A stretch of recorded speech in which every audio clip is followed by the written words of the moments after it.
Bismillahirrahmanirrahim.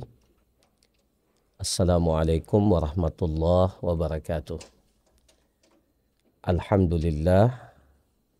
Alhamdulillahilladzi hadana lihada wa ma kunna linahtadiya laula an hadana Allah. Wassalatu wassalam ala al-mab'usi rahmatan lil alamin. Arsalahu basyiran wa nadira. Sallallahu alaihi wa ala alihi wa sahbihi wa tabi'in wa man tabi'ahum ila yaumiddin, amma ba'du. Para pemirsa Ruas TV yang semoga dijaga, diberkahi dan dirahmati oleh Allah Subhanahu wa taala. Tema kita pada sore hari ini adalah tadabbur sebagian atau ayat-ayat pilihan dari juz 23 Al-Quran. Ayat yang kita pilih untuk kita jelaskan pada kesempatan sore hari ini adalah firman Allah Subhanahu wa taala yang terdapat dalam surah As-Saffat ayat ke-81 sampai dengan ayat 113. Ayat-ayat ini tentunya secara umum bertemakan bagaimana kisah perjuangan Nabiullah Ibrahim alaihissalam dan kegigihan beliau di dalam mendakwahkan tauhid kepada kaumnya, yang kemudian pada akhirnya Ibrahim memilih jalan hijrah, yang kemudian menjadi sebab Allah Subhanahu wa taala memberikan keberkahan kepada beliau dan kepada keluarga beliau. Menjadi menarik karena ada beberapa potongan kisah yang terjadi dalam ayat-ayat ini atau yang diceritakan dalam ayat-ayat ini terkait dengan bagaimana Nabiullah Ibrahim alaihissalam berdakwah mempertahankan akidah tauhidnya di hadapan kaumnya. Mari kita mulai. A'udzu billahi minasyaitonir rajim. Wa inna min syi'atihi la Ibrahim. Sesungguhnya ya, Ibrahim itu termasuk golongan Nuh alaihissalam. Disebut golongan Nuh karena sebelumnya dikisahkan tentang kisah Nabi Nuh. Maka Allah Subhanahu wa taala mengatakan wa inna min syi'atihi la Ibrahim. Sesungguhnya Ibrahim itu adalah golongannya Nuh. Golongan Nuh maksudnya sama dengan Nabiullah Nuh alaihissalam. Pokok-pokok tauhid, keimanan, risalah yang disampaikan adalah risalah tauhid. Idja'a rabbahu biqalbin salim. Ketika ia datang kepada Rabbnya biqalbin salim. Inilah hati yang bersih, hati yang selamat dari semua penyakit-penyakit yang dapat mengotori hati itu. Ya. Orang yang memiliki qalbun salim inilah yang nanti akan diterima oleh Allah Subhanahu wa taala. Yauma la yanfa'u malun wala banun illa man atallaha biqalbin salim.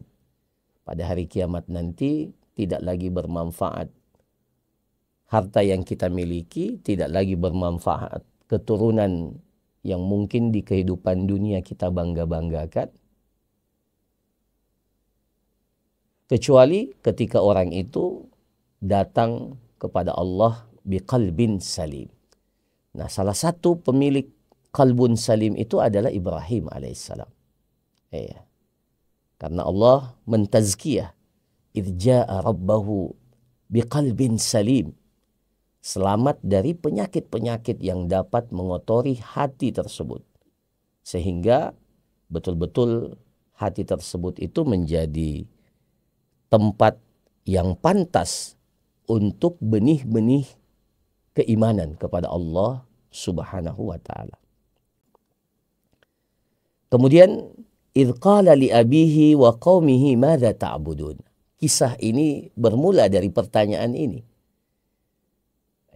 Kisah keteguhan Ibrahim dan bagaimana risalah tauhid yang dia sampaikan bermula dari pertanyaan. Pengamatan yang ia lihat di sekitarnya. Ia mulai dengan pertanyaan yang cukup menohok kepada bapaknya. Idh qala li abihi wa qaumihi madza ta'budun. Ketika Ibrahim berkata kepada ayahnya, kepada kaumnya, madza ta'budun? Apa yang kalian sembah? Apa yang kalian sembah? Secara logika memang tidak pantas menyembah patung-patung. Patung yang terbuat dari batu, patung yang terbuat dari benda mati, yang tidak bisa bergerak, tidak bisa bicara, tidak bisa melakukan apa-apa, bahkan menyelamatkan dirinya, ya. Itu tidak masuk akal untuk disembah. Maka pertanyaan ini bukan pertanyaan madza ta'budun, ingin meminta jawaban langsung, bukan. Tapi pada hakikatnya ini pertanyaan mengoreksi apa yang mereka lakukan, ya. Dalam uslub bahasa Arab ada namanya istifham inkari. Istifham inkari itu pertanyaan tapi pada hakikatnya mengoreksi.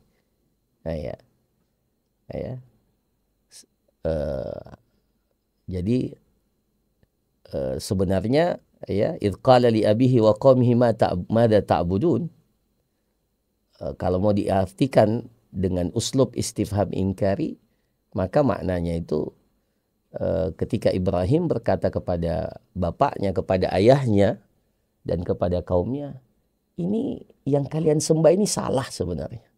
Itu. Ya. Aifkan, kemudian dijelaskan, aifkan alihatan dunallahi turidun. Ini menguatkan bahwa pertanyaannya itu pertanyaan koreksi. Ya.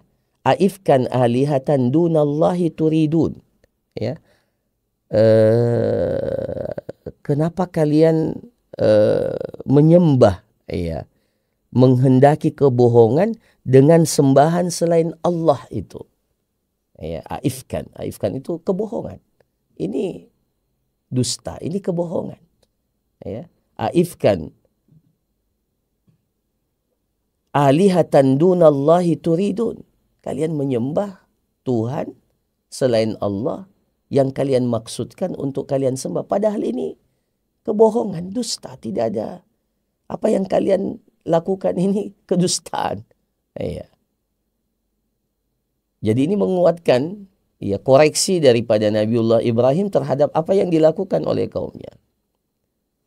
Kemudian setelah itu dia sampaikan, fama zannukum birabbil alamin. Ya. Maka bagaimana anggapanmu, ya, bagaimana anggapan kalian terhadap Rabbul Alamin? Ini yang harus disembah. Kenapa ada Tuhan yang lain yang kalian pilih, padahal Tuhan itu dusta, bohong, ya, penyembahan kalian itu tidak benar, dibangun di atas kedustaan, asumsi yang tidak benar, kemudian memilih untuk menyembah mereka sementara ada Tuhan, ya, fama dhannukum birabbil alamin. Apa anggapan kalian terhadap Rabbul Alamin, Tuhan semesta alam, yang seharusnya kepadanya lah kalian menyembah. Ya. Fama dhannukum birabbil alamin. Nah, kemudian Nabiullah Ibrahim Dalam ayat selanjutnya dikatakan fanadara nazratan fin nujum.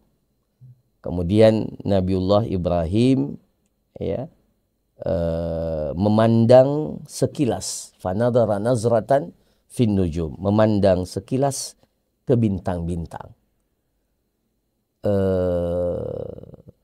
Sebagian para ulama kita mengatakan pandangan ini pandangan tafakur, ya, pandangan tafakur.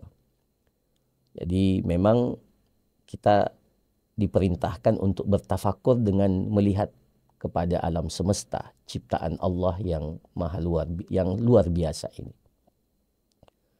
Ada yang mengatakan tidak. Makna fanadara nazratan fin nujum maksudnya dia ingin membangun hujjah kepada kaumnya lewat bintang-bintang yang ia lihat, mengalihkan atau ingin memberikan sebuah ta'arid, ya, semacam kalau kita istilahkan tauriyah, ya, semacam pengalihan, ya, bukan dusta, ya, bukan dusta, tetapi semacam tauriyah, seakan-akan beliau melihat bintang dan menjadikan itu sebagai satu hal yang satu hal yang menjadi inspirasi. Ya. Fanadara nazratan fin nujum. Kemudian faqala inni sakim. Kemudian Ibrahim mengatakan saya sakit. Ya, ini tentunya kisahnya, ya. Pada saat itu Ibrahim diajak, Nabiullah Ibrahim alaihissalam diajak oleh kaumnya, oleh ayahnya untuk ikut merayakan perayaan mereka, ya, perayaan mereka. Maka tentunya Ibrahim tidak akan ikut, ya, tidak ikut perayaan itu, ya. Dia harus mencari hujjah bagaimana supaya tidak ikut. Maka beliau fanadara nadratan fin nujum, dia melihat ke bintang-bintang kemudian mengatakan faqala inni saqim. Saya saya lagi keadaan sakit, tidak bisa ikut dengan kalian. Para ulama ini bukan dusta, ya. Ini namanya ta'arid, ini namanya tauriyah. Ini bukan dusta. Sebagian para ulama mengatakan inni sakim, ya, inni sakim, maknanya bukan sekarang, ya, bukan sekarang. Inni sakim, saya sakit, maksudnya ya suatu saat pada masa yang akan datang, karena kita manusia lemah, maka saya sakit. Ya. Sebagian mengatakan inni sakim, ya, dan ini yang kelihatannya lebih dikuatkan oleh para mufassirin. Inni sakim maksudnya saya sakit untuk menyembah berhala-berhala seperti yang kalian sembah. Saya tidak mampu melakukan itu. Ya, saya berada dalam kondisi ketidakmampuan, sakim, untuk menyembah seperti apa yang kalian sembah. Ya.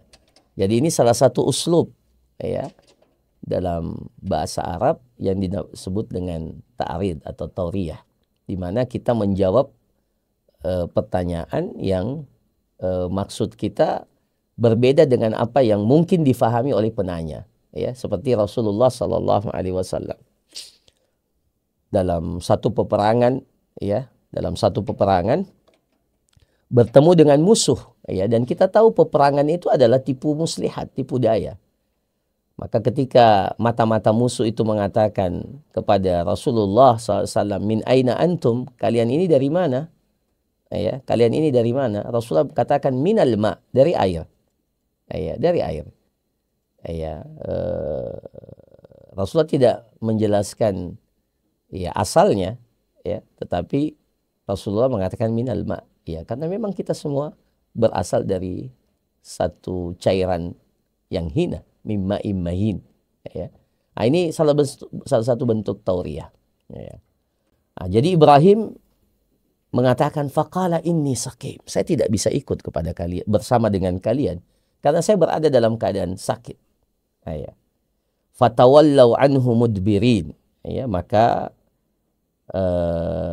mereka berpaling dari Ibrahim dan pergi meninggalkan Ibrahim. Ya. Kemudian faragha ila alihatihim faqala ala ta'kulun. Ini kisah ini memulai kisahnya episode Ibrahim bersama dengan berhala-berhala ini. Ya. Faragha ila alihatihim faqala ala ta'kulun. Ya. Kemudian Ibrahim pergi dengan diam-diam kepada berhala-berhala mereka. Lalu dia berkata kepada berhala-berhala itu, mengapa kalian tidak makan? Ini banyak makanan, ya. Kita tahu, ya, mereka itu membawa sesajen, membawa makanan, ya, dipersembahkan kepada berhala-berhala itu. Maka Nabiullah Ibrahim alaihissalam ketika mendatangi berhala-berhala itu kemudian mengatakan, ya, faragha ila alihatim faqala ala ta'kulun. Kenapa engkau kalian tidak makan? Ya. Kemudian ini semua pertanyaan yang memang sudah Ibrahim alaihissalam, ya, meneguhkan, ya, bahwa memang ini berhala-berhala yang, ya, berhala-berhala yang mati, berhala-berhala yang tidak punya apa-apa, ya. Maka Ibrahim mengatakan faraga ila alihatim faqala ala ta'kulun. Kenapa kalian tidak makan? Ini banyak makanan di sini. Ini sesajen luar biasa banyaknya. Ya. Kita memang, ya, kalau lihat apa yang disembah oleh, ya, oleh penyembah-penyembah berhala, ya, ya, atau orang-orang yang melakukan kemusyrikan, ya, kita terkadang memang tersenyum, tertawa atas kebodohan itu. Ya. Benda mati, tidak punya apa-apa, kemudian dibawakan makanan. Ya. Makanan yang lezat bahkan, ya, yang harusnya sepantasnya diberikan kepada manusia atau kepada makhluk yang membutuhkan, yang memang betul-betul kita tahu, ya, mereka itu makan. Maka Ibrahim katakan, faraga ila alihatim faqala ala ta'kulun. Kenapa kalian tidak makan? Malakum la tantikun. Kenapa kalian tidak bicara? Ya. Kenapa kalian tidak bicara? Ya. Malakum la tantikun. Faragha alaihim darban bil yamin. Maka Ibrahim alaihissalam, ya, kemudian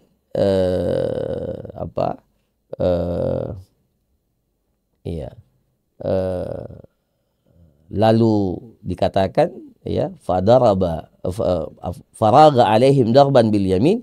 Kemudian Nabiullah Ibrahim kemudian dihadapinya berhala-berhala itu sambil memukulnya dengan darban bil yamin. Ya. Nah, itulah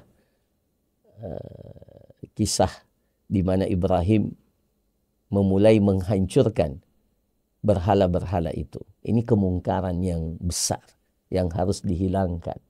Ibrahim sedang mempraktekkan ingkarul mungkar, mengingkari kemungkaran dengan tangan. Ya. Ya. Faqala, ya, faragha alaihim darban bil yamin. Maka ketika mereka melihat itu, ya, melihat perbuatan Ibrahim yang dilakukan kepada Tuhan-Tuhan, berhala-berhala mereka, maka tentunya respon yang luar biasa. Fa'aqbalu ilaihi yazifun. Ya. Kemudian mereka datang bergegas, ya, bergegas menyerang dan datang kepada Ibrahim alaihissalam. Ya, karena apa yang dilakukan oleh Ibrahim ini adalah satu perbuatan yang, ya, yang melecehkan mereka. Ibrahim, ya, menurut mereka telah melakukan tindakan yang tidak pantas untuk Tuhan-Tuhan mereka. Ya. Ya. Kemudian dikatakan, ya, fa'aqbalu ilaihi yazifun. Ketika datang mereka bergegas kepada Ibrahim, maka Ibrahim bertanya kepada mereka, qala ata'buduna ma tanhitun.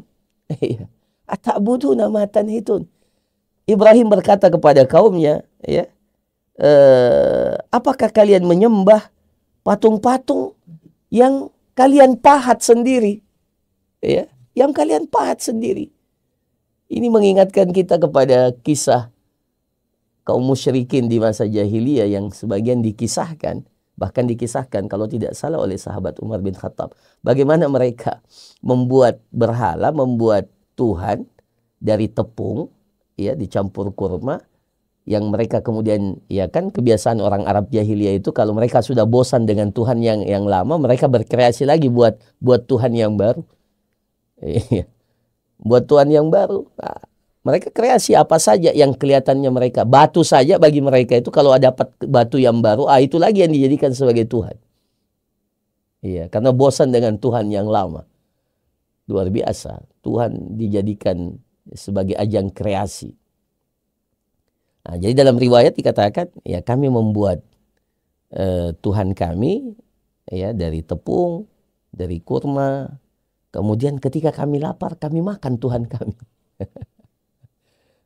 Nah, ini kan pertanyaan yang sama yang diajukan oleh Nabiullah Ibrahim alaihissalam ketika mereka datang bergegas ingin menyerang Ibrahim. Ibrahim mengatakan, ya, qala ata'buduna ma tanhitun wallahu khalaqakum wa ma ta'malun. Ya. Bagaimana mungkin kalian menyembah sesuatu benda yang kalian sendiri pahat, kalian sendiri yang buat? Iya. Kenapa kalian menyembah? Ini kan kebodohan yang luar biasa. Harusnya begitu. Iya. Iya. Padahal yang menciptakan kalian, wallahu khalaqakum wa ma ta'malun. Allah yang menciptakan kalian, bahkan apa yang kalian lakukan itu Allah ciptakan. Kalian tidak punya apa-apa. Kalian tidak punya daya dan upaya. Semuanya itu berasal dari Allah. Apa yang kalian lakukan bahkan menjadi ciptaan Allah. Ya, wallahu khalaqakum wa ma ta'malun. Ya, dari sini tentunya para ulama ahlus sunnah menetapkan bahwa apa yang kita lakukan itu juga ciptaan Allah. Ya. Jadi apa yang kita lakukan. Tetapi Allah memberikan kepada kita ikhtiar, pilihan. Ya, faman syaa'a falyu'min wa man syaa'a falyakfur. Allah berikan jalan, Allah tunjukkan jalan. Oh, ini jalan kebenaran, ini jalan kekufuran. Silahkan. Tapi apa yang nanti akan dipilih oleh seseorang, itu akan menjadi ketetapan Allah Subhanahu wa Ta'ala, sesuatu yang sudah ditakdirkan oleh Allah Subhanahu wa Ta'ala. Bahkan sebelum kita dilahirkan, di masa kita berada dalam janin ibu kita, dalam rahim ibu kita, ya, janin, ya, itu kan sudah ditetapkan setelah 40 hari yang ketiga, ya, kita sudah ditetapkan apakah asyakiyun am sa'id, apakah ini akan menjadi orang yang celaka atau orang yang bahagia. Semuanya telah ditetapkan oleh Allah. Fakullun muyassarun lima khuliqa lahu. Cuma dalam perjalanannya, kalau memang dasarnya dia adalah orang baik, orang yang beriman, akan dibukakan kemudahan-kemudahan untuk dia mendapatkan keimanannya. Tapi kalau pada dasarnya dia adalah orang yang disesatkan oleh Allah, maka semakin hari akan kita dapati kesesatan-kesesatan itu semakin bertambah. Seperti yang terjadi. Ya, sudah diingatkan, sudah didakwai, sudah diberikan hujjah yang kuat dengan logika, tapi memang ya dasar bahwa mereka itu Allah Subhanahu wa Ta'ala telah menetapkan bahwa mereka memang adalah orang-orang yang sesat. Ya. Maka apapun hujjah yang disampaikan maka tidak dapat diterima. Maka di sini dikatakan, qala ata'buduna ma tanhitun wallahu khalaqakum wa ma ta'malun. Nah, orang-orang yang sudah tidak bisa lagi menjawab, ya, dialog secara ilmiah, tidak bisa memberikan keterangan atas apa yang ditanyakan kepada mereka, maka bukan bahasa logika yang dikedepankan, yang dipakai adalah logika bahasa kekuatan. Ya. Jadi memang biasa, ya, dalam interaksi kita, kadang kita melakukan dialog kepada, ya. Tapi kalau sudah tidak bisa menjawab, ya yang dipakai bahasa kekuatan. Ya, itu biasanya kalau sudah istilahnya sudah tidak ada lagi jawaban yang lain, maka ya tentunya jawaban satu-satunya membalas dengan kekuatan. Maka ini yang terjadi. Ya. Qalu banu lahu bunyanan fa'alquhu fil jahim. Jadi buatkan, ya, mereka mengatakan, ya, buatlah bangunan, ya, bangunan seperti tungku, ya, perapian untuknya, ya, untuk membakar Ibrahim, lalu lemparkan dia ke dalam api yang menyala-nyala itu. Mereka kumpulkan kayu bakar, kemudian mereka, nah itulah kisah yang berikutnya di mana Nabiullah Ibrahim itu dibakar, ya, dihukum oleh kaumnya, dilemparkan ke api yang sangat panas, ya. Kemudian, ya, kita tahu dalam kejadian atau dalam ayat-ayat yang lain justru, ya, Allah mewahyukan kepada api itu, ya, kuni bardan wa salaman ala Ibrahim, ya. Nah, para pemirsa yang dirahmati oleh Allah Subhanahu wa taala, kemudian, ya, qalu banu lahu bunyanan fa'alquhu fil jahim, ya. Fa'aradu bihi kaidan faj'alnahumul asfalin. Mereka, ya, bermaksud memperdayai dengan membakarnya, namun Allah justru menyelamatkannya, lalu kami jadikan mereka itulah orang-orang yang hina. Logika kekuatan tidak akan berhasil sama sekali ketika Allah menentukan kemenangan itu berpihak kepada ahlul haq. Apapun yang mereka lakukan. Apapun yang mereka lakukan. Apapun daya dan upaya yang mereka usahakan untuk menghalangi kebenaran. Tapi kalau Allah menghendaki kebenaran itu pada saat itu dimenangkan oleh Allah, maka apapun ikhtiar dan usaha manusia, semuanya akan sia-sia. Justru mereka lah yang berbalik menjadi, ya, berada di pihak yang kalah, berada di pihak yang terhinakan.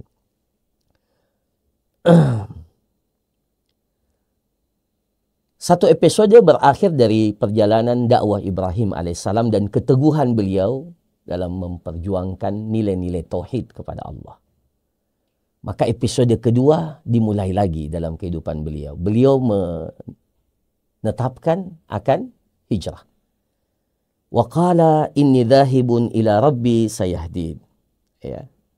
Dan Nabiullah Ibrahim alaihissalam, ya, kemudian mengatakan, sesungguhnya aku harus pergi menghadap kepada Tuhanku. Ya, dia yang akan memberikan petunjuk kepadaku. Nah, ini kisah hijrahnya. Nabiullah Ibrahim meninggalkan Palestina, kemudian menuju ke Mekah, ya, membawa keluarga kecil beliau. Wa qala inni dhahibun ila rabbi sayahdin. Rabbi habli minas salihin. Pada saat itu Nabiullah Ibrahim belum dikaruniakan keturunan.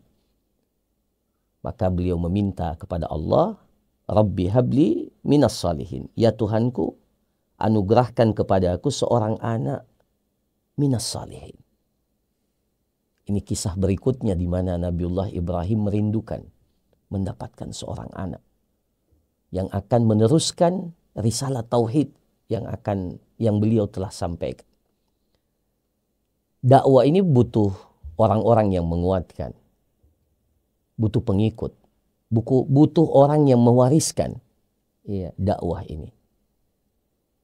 Maka Nabiullah Ibrahim alaihissalam pada saat itu, ya, meminta kepada Allah, Rabbi habli minas salihin. Maka dijawab oleh Allah, kata fabasyarnahu, maka setelah itu, sesaat setelah itu. Jadi ini pelajaran buat kita. Mari berdoa kepada Allah. Mari berdoa. Tugas kita cuma meminta. Tugas kita berikhtiar. Dan salah satu bentuk ikhtiar itu adalah berdoa.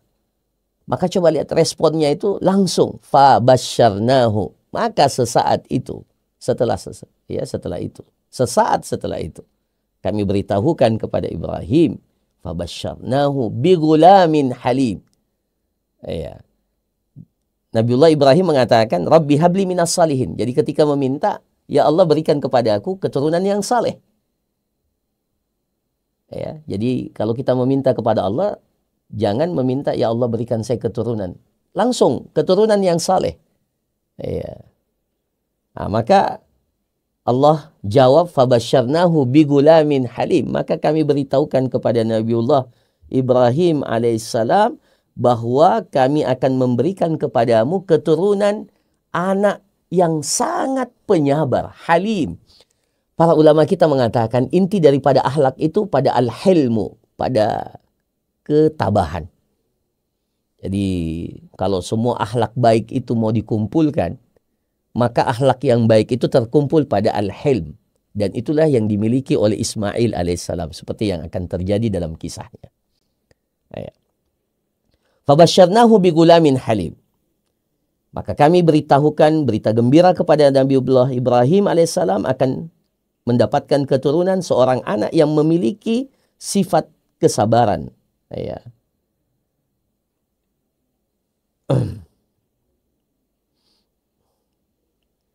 Falamma balagha ma'ahu as-sa'ya qala ya bunayya inni ara fil manami anni adhbahuka fandur madza tara qala ya abati fa'al ma tu'mar satajiduni insyaallahu minas sabirin. Allah mengaruniakan kepada Ibrahim bigulamin halim, bahwa anak yang akan didapatkan oleh Ibrahim itu anak yang sangat penyabar. Karena ada kisah berikutnya yang terjadi pada anak ini. Disebutkan oleh Allah. Yang menarik, ini ayat satu-satunya ayat yang berbeda. Kalau ayat-ayat yang sebelumnya itu panjang, pendek-pendek. Untuk ayat ini agak berbeda karena sangat panjang. Berbeda dengan ayat-ayat sebelumnya dan ayat-ayat setelahnya. Ini menunjukkan bahwa ini sesuatu yang berat. Bukan persoalan biasa.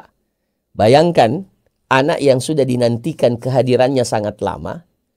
Falamma balagha ma'ahu sa'ya, ketika anak itu sudah sampai pada umur sanggup berusaha bersama Ibrahim. Jadi kata para ulama, Ismail sudah tumbuh berkembang dan sudah bisa melakukan pekerjaan bersama dengan bapaknya. Masa-masa yang luar biasa. Masa anak itu mulai membesar. Belum sampai pada kedewasaan, tapi sudah mulai membesar. Falamma balagha ma'ahu sa'ya qala ya bunayya inni ara fil manami anni adhbahuka fandur madza tara. Di saat itulah Allah Subhanahu wa taala menguji Ibrahim. Dia berkata kepada anaknya, "Wahai putraku, wahai anakku, ya bunayya, inni ara fil manami anni adhbahuk." Saya telah melihat bahwa aku menyembelihmu. Dan mimpi seorang nabi itu adalah wahyu. Yang harus ditunaikan. Fandur madza tara.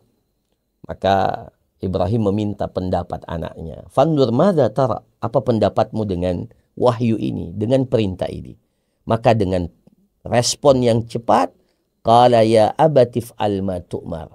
Jangan ditunda-tunda. Wahai ayahku, lakukan apa yang diperintahkan oleh Allah. Satajiduni insyaallahu minas sabirin.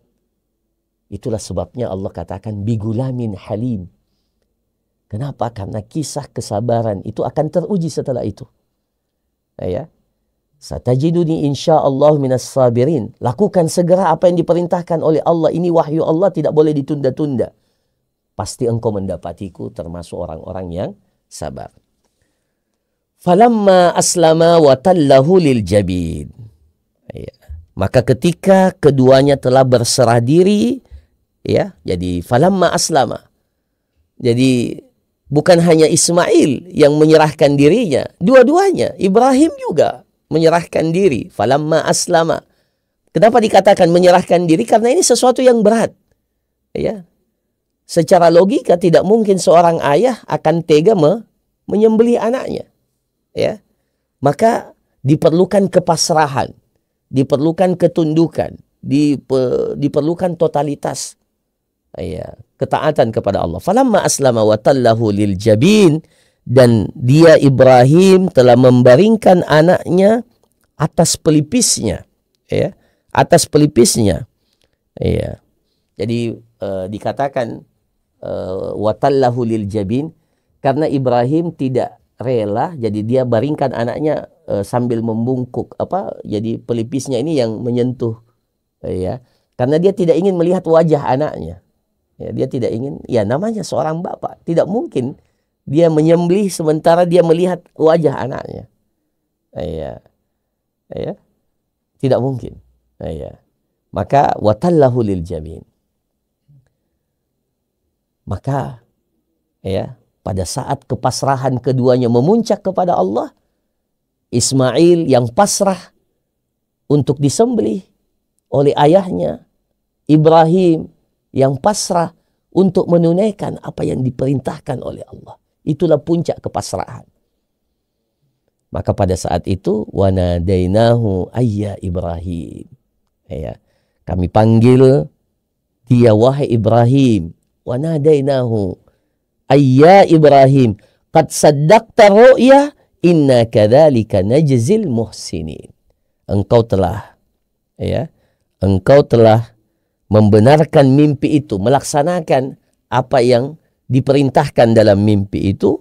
Inna kadzalika najzi al-muhsinin. Maka demikianlah kami memberikan balasan kepada orang-orang yang berbuat kebaikan. Itulah ihsan. Ihsan itu adalah totalitas ketundukan kita kepada Allah. Ihsan itu puncak keislaman yang paling tinggi. Nah, ini sudah ditunjukkan oleh Nabiullah Ibrahim melakukan hal yang paling sulit. Ya. Makanya kadzalika najzil muhsinin. Inna hadza lahuwal bala'ul mubin. Ini ujian yang nyata. Ya. Ini sungguh-sungguh benar-benar satu ujian yang nyata. Keimanan kita ini, para pemirsa sekalian, memang perlu pembuktian. Ya. Perlu pembuktian. Nah, pembuktiannya itu tidak boleh, tidak bisa hanya sekedar keyakinan. Harus dibuktikan dengan komitmen perbuatan. Maka apa yang ditakdirkan oleh Allah kepada Nabi Ibrahim alaihissalam, kepada putranya, ini adalah sebuah ujian bala'um mubin, perjuangan, ya, ujian yang nyata. Wa fadainahu bidzibhin azim, kami gantikan ya anak itu dengan seekor sembelihan, ya, fadainahu bidzibhin azim, ya, kami gantikan Ibrahim, kami tebus Ismail itu dengan satu sembelihan yang besar, ya, bidzibhin azim. Ya, maka ini juga ya menjadi sunnah, ya, ketika kita berkurban maka dipilih hewan yang terbaik. Ini salah satu dalilnya. Fa fadainahu bidzibhin azim wa tarakna alaihi fil akhirin, dan kemudian ya kami abadikan untuk Ibrahim pujian itu di kalangan orang-orang yang datang kemudian. Kisah Ibrahim ini menjadi bahan cerita yang kemudian menjadi pujian kepada Ibrahim alaihissalam. Ya, ya. Ya. Itulah yang dikatakan dengan kejujuran, as-sidq, ya, yang melahirkan pujian yang kemudian pujian itu kekal abadi. Ya. Ya. Kekal abadi, dikenang, bahkan menjadi syariat umat Nabi Muhammad sallallahu alaihi wasallam. Setiap kali kita datang musim penyembelihan di Idul Adha, setiap kali kisah ini kembali terangkat, dikenang, abadi. Banyak kisah-kisah kehidupan orang-orang besar, tapi tidak mengabadi. Kenapa? Ya, karena tidak dimulai dengan ketundukan, tidak dimulai dengan keikhlasan, tidak dimulai dengan totalitas penyerahan diri kepada Allah Subhanahu wa ta'ala. Kemudian salamun ala Ibrahim, keselamatan bagi Ibrahim. Wa basyarnahu bi ishaqa nabiyyan minas salihin. Kemudian Nabiullah Ibrahim kemudian diberikan lagi berita gembira oleh Allah bahwa beliau mendapatkan keturunan dari istri beliau yang lain, yaitu Ishak, Nabiullah Ishak alaihissalam. Ya. Innahu min ibadinal mu'minin, sesungguhnya Ibrahim itu masuk dalam kategori orang-orang yang beriman. Ya. Maaf, saya ulangi. Salamun ala Ibrahim, kadzalika najzil muhsinin, begitulah kami berikan ganjaran kepada orang-orang yang berbuat ihsan. Innahu min ibadinal mu'minin, sesungguhnya dia termasuk orang-orang yang beriman. Wa basyarnahu bi ishaqa nabiyyan minas salihin. Setelah itu Allah memberikan berita gembira kepada Nabiullah Ibrahim alaihissalam, diberikan kepadanya keturunan Nabiullah Ishak alaihissalam. Ini puncak keberkahan. Ya, inilah puncak kesuksesan, kesolihan seorang hamba, diberikan oleh Allah 2 orang anak, 2 putra, yang kemudian dari keduanya inilah ya para nabi dan rasul itu ya berasal dari 2 jalur keturunan itu. Kita tahu bahwa dari Nabiullah Ishak alaihissalam itu akan muncul nabi-nabi yang berasal dari dari Bani Israel. Kemudian dari Ismail, Nabiullah Ismail inilah akan muncul pada saatnya Nabi kita Nabi Muhammad sallallahu alaihi wasallam. Endingnya adalah kata ayat yang ke-113, wa barakna alaihi wa ala Ishaq wa min dzurriyyatihima muhsinun wa zalimun li nafsihi mubin. Wa barakna alaihi wa ala Ishaq. Kami berikan keberkahan kepada Nabiullah Ibrahim, kepada keluarga Ibrahim, kepada Nabiullah Ishak. Wa min dzurriyyatihima, dan dari keturunan keduanya, ya, keturunan dari jalur Ismail dan dari keturunan Nabi Ishak, ya, muhsinun, ada orang-orang yang berbuat ihsan, wa dzalimun li nafsihi mubin, tapi di antara keturunan juga itu ya ada orang-orang yang zalim. Tidak mungkin semuanya orang yang sampai pada tingkatan ihsan.